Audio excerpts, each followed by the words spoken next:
नमस्कार मित्रांनो, स्वागत आहे तुमचं कुकूज मॉम या चॅनेलमध्ये. आजच्या आपल्या गोष्टीचं नाव आहे चिवताई आणि कावळा.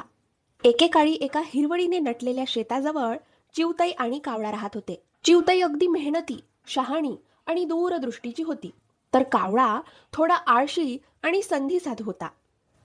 चिवताई रोज काड्या, गवत, माती गोळा करून आपले मजबूत मेणाचे घर बनवत होती. त्यावेळी कावळा तिला म्हणाला, अगं चिवताई, एवढा वेळ घालवू नकोस. मी तर शेणाचं घर बनवतो. पटकन होतं. त्यावर चिवताई त्याला म्हणाली, काऊ दादा, पावसात शेणाचं घर टिकत नाही रे. पण कावळ्याने ऐकलं नाही. काही दिवसानंतर अचानक जोराचा वारा सुटला आणि मुसळधार पाऊस सुरू झाला.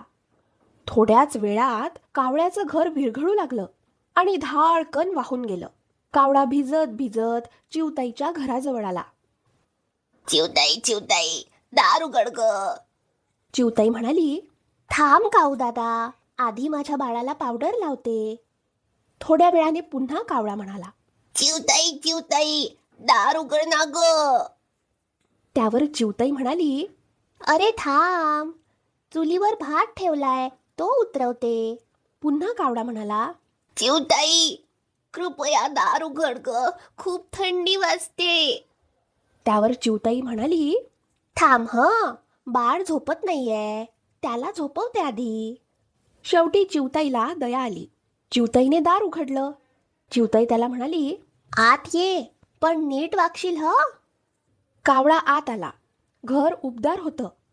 तेवढ्यात कावळ्याच्या नाकात खिरीचा गोड वास आला.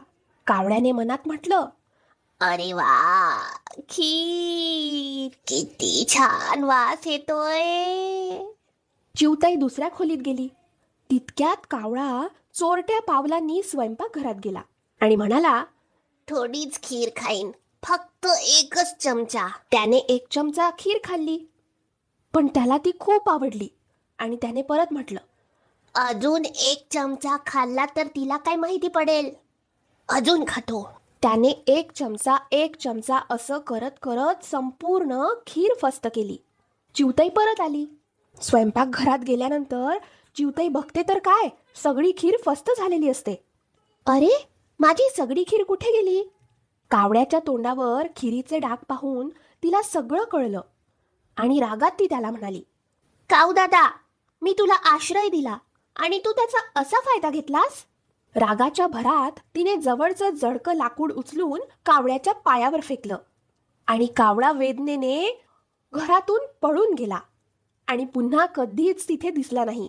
तर मित्रांनो, यावरून आपल्याला काय बोध मिळतो? अति लोभ केल्यास नुकसान नक्कीच होते.